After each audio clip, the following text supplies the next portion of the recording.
आम्ही दोघी सवती बरं का.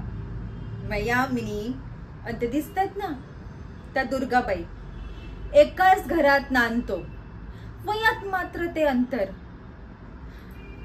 पण ते थकल्यात आता, उतरल्यात. आणि खरं सांगू ना तर आमच्यातल्या या वयाच्या भेदाला मीच मावडू देत नाही. त्यांना सारखी जाणीव करून देते की तुम्ही आता म्हाताऱ्या झाल्यात. हा, तारुण्याची रग अशी उदारुसनीवर आणता येत नाही आणि झेपत तर मुळीच नाही. त्यामुळे तुमचं या घरात आता फक्त मोलकरीण म्हणून काम आहे. राणीची मिजाज नाही पण मालकिनीची तर हुकूमत नाही. हा, ह्या ना त्यांच्या अर्धांगिनीऐवजी आईच जास्त वाटतात. बायकोचं ते प्रेम, बायकोचं आकर्षण, बायकोचा हक्क, या सगळ्या गोष्टी जणू विसर्जित झाल्यात बघा. हा, आणि माझ्याकडे कसं हे सगळं शिगोशिग आहे. असं चिमूटभर जरी वापरलं ना तरी काम साध्य होतं. काय चिमूटभर म्हणजे?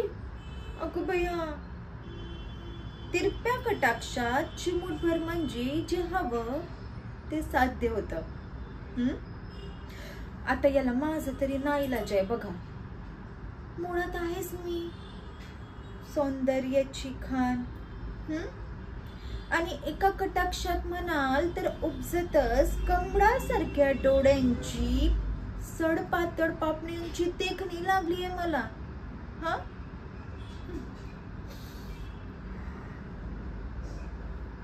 इकडे या की. तो आपला गावातला दामू आहे ना, दामू मला म्हणाला की यांच्या नजरेत माझ्यापेक्षा निम्म्या वयाची पोरगी आहे.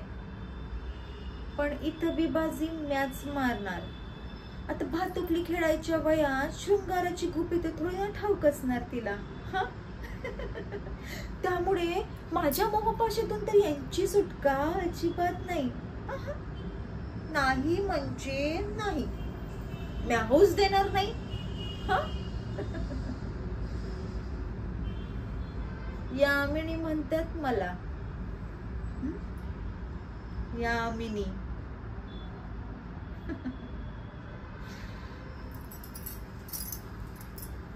लांब